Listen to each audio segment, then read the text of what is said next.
কিন্তু সকাল 9:30 পর্যন্ত একজন অঞ্জনার লাশ একা কেন পড়ে থাকবে, এটা হলো আমার প্রশ্ন।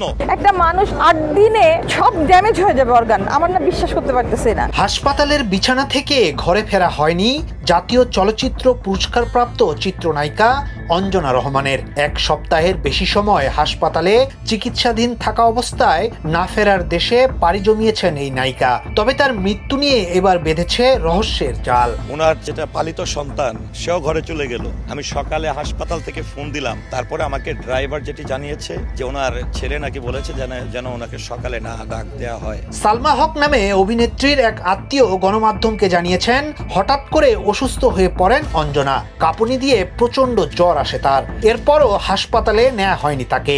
6 দিন তিনি এভাবেই বিছানায় পড়েছিলেন।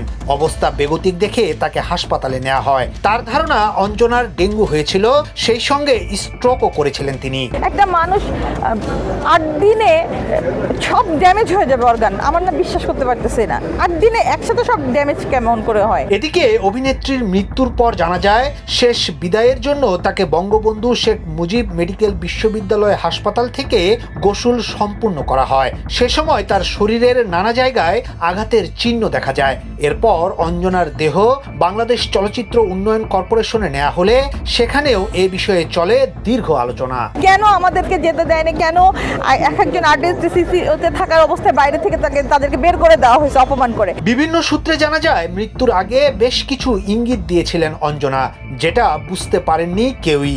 এছাড়া অঞ্জনার পালিত ছেলে মনি তার মায়ের অসুস্থতার খবর কাউকে জানাননি। এমনকি কেউ দেখা করতে চাইলেও তিনি দেখা করতে দেননি। গত পরশুদিন আমি জোর করে আমি পিজিতে গেছি এবং আমাকে তারা আটকে রাখতে পারেনি, আমাকে ওইখানেও আটকাতে চাইছে। আমি জোর করে ঝগড়াঝাটি সিনক্রেট করে আমি ভিতরে ঢুকছি এবং আমি যে অঞ্জনাপুকে দেখছি আমি এটার জন্য রেডি ছিলাম না। গত বছরের ডিসেম্বর থেকেই অসুস্থ ছিলেন অঞ্জনা। শারীরিক অবস্থার পরিবর্তন না হলে রাজধানীর একটি বেসরকারি হাসপাতালে ভর্তি করা হয় তাকে। চিকিৎসকের পরামর্শে চেকআপের পরে তার রক্তে ইনফেকশন ধরা পড়ে। 1 সপ্তাহের বেশি সময় চিকিৎসা নিলেও কোনো উন্নতি হয়নি অঞ্জনার। পরে 1 জানুয়ারি তাকে বঙ্গবন্ধু শেখ মুজিব মেডিকেল বিশ্ববিদ্যালয়ে ভর্তি করা হয়। সেখানে অঞ্জনাকে লাইফ সাপোর্টে রাখা হয়েছিল।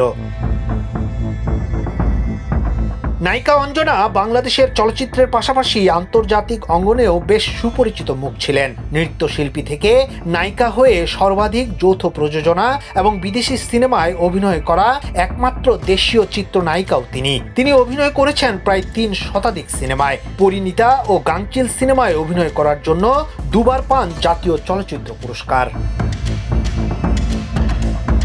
ইয়াসিন আলী, সোনালী নিউজ, ঢাকা।